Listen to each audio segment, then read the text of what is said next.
그래서 우리가 체계 이론은요, 뭐가 시험에 나요? 체계의 정의가 시험에 나오고요. 체계의 구조하고 명제하고 기능이 시험에 나오잖아요. 체계에 대해서. 그래서 우리가 체계 구조라고 하는 것은 계속 환경이라고 했어요. 계속 환경이 체계 구조라고 했고요. 명제라고 하는 거는요, 명제라고 하는 것은 우리가 개방체계이고, 개방체계이기 위해서 네겐트로피가 들어와야 돼요. 네겐트로피가 들어오고, 네겐트로피가 들어오면 상호작용이 이루어지거든요.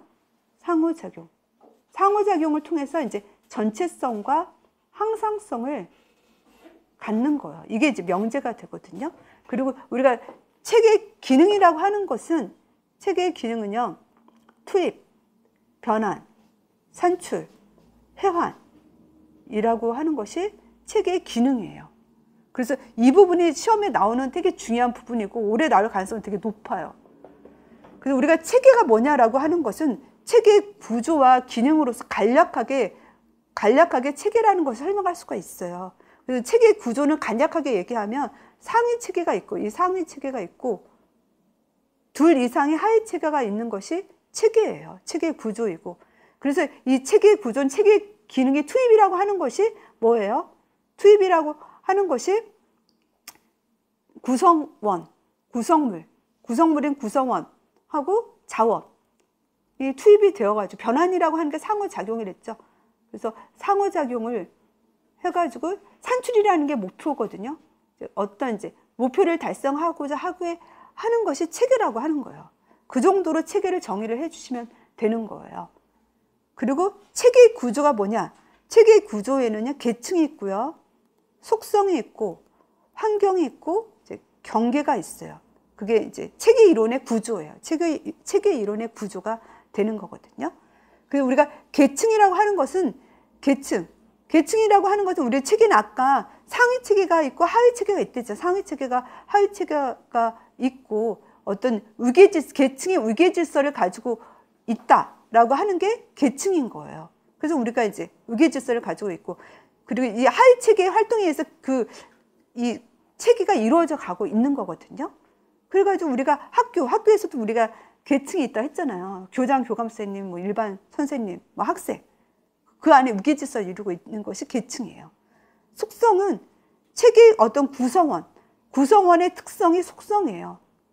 그래서 체계라고 하는 것은 그 구성원에 따라서 그 체계가 달라지잖아요. 그렇잖아요. 체계, 구성원에 따라서.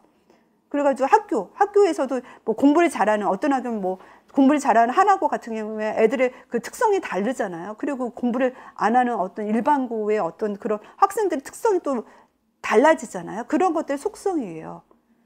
그리고 환경이라고 하는 건 뭐예요? 환경이라고 하는 것은 경계 바깥에 있는 거죠. 경계 바깥에 있어서 이 체계의 속성의 변화를 줄 수 있는 게 환경이에요. 그래서 우리 체계는 변화를 갖는다고 했잖아요. 변화를 주게 만드는 건 환경이 변화를 주게 만드는 거예요. 그것이 환경이다. 속성의 변화를 주는 것이 환경이다라고 하는 거예요. 경계 외부에서. 그리고 경계는 뭐야? 경계는 이제 이 체계를 환경으로부터 구분하는 게 경계이고, 이 경계에는 투과성을 가지고 있다고 했죠. 투과성을 가지고 있어가지고 개방 체계가 될 수 있고 폐쇄 체계가 될 수 있어요. 투과성이 있으면 개방 체계, 투과성 없으면 폐쇄 체계가 된다라고 하는 거가 되거든요. 이 정도 설명을 해줘야 되고, 그 다음에 이제 개방 체계가 뭐냐라고 하는 거죠. 개방 체계라고 하는 것은, 이거는 이 체계가 외부 환경, 이 환경과 상호작용을 하고 있는 것이 개방 체계의 특징이에요. 체계가 외부 환경과 상호작용하고 있다라고 하는 것이 개방 체계이고, 상호작용에 의해서 투입, 변환, 산출, 회한, 피드백이 이루어지고 있는 것이 개방 체계의 특징이에요. 상호작용에 의해서. 그렇게가 개방 체계를 써주시면 되겠고요. 그리고 네겐트로피는 뭐예요? 네겐트로피는 일할 수 있는 에너지예요. 엔트로피하고 반대죠. 엔트로피 일할 수 없는 에너지거든요. 네겐트로피는요, 일할 수 있는 에너지. 일할 수 있다는 것은요, 얘가 변환이 가능하다는 거예요. 변환을 주기 때문에 얘가 이 체계의 성장 발달을 이루어 갈 수 있는 거예요. 질서를 이루고 성장 발달을 갖게 만들어 주는 것이 네겐트로피예요. 그리고 상호작용이라고 하는 것은, 그래서 이 체계는 외부 환경과도 상호작용하고 체계 안에 있는 구성 요소와도 상호작용을 하는 거죠. 외부 환경과도 상호작용하고 체계 구성 요소들 안에서도 상호작용을 하는 거예요.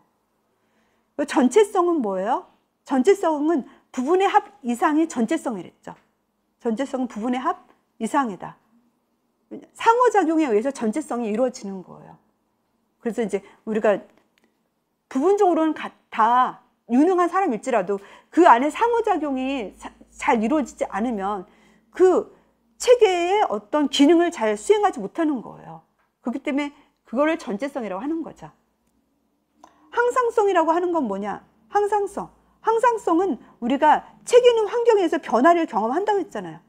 이 변화에 의해서 우리는 안정을 항상 찾아가는 거예요. 안정을 찾아서 항상성을 이뤄가는 거. 이거는 자기조절 능력에 의해서 항상성이 이루어지고, 자기조절 능력이라고 하는 건 피드백이 있다는 거예요. 피드백이 있기 때문에 우리가 자기조절을 해가지고 항상성을 유지한다. 그래서 우리가 이제 내분비계에서도 우리가 항상성 유지하죠. 항상 우리의 호르몬이 항상성 유지하잖아요. 그건 우리가 내분비계에 피드백을 주어가지고 음성 피드백, 양성 피드백을 통해서 우리가 항상성을 유지해 가는 거랑 거의 같은 얘기예요.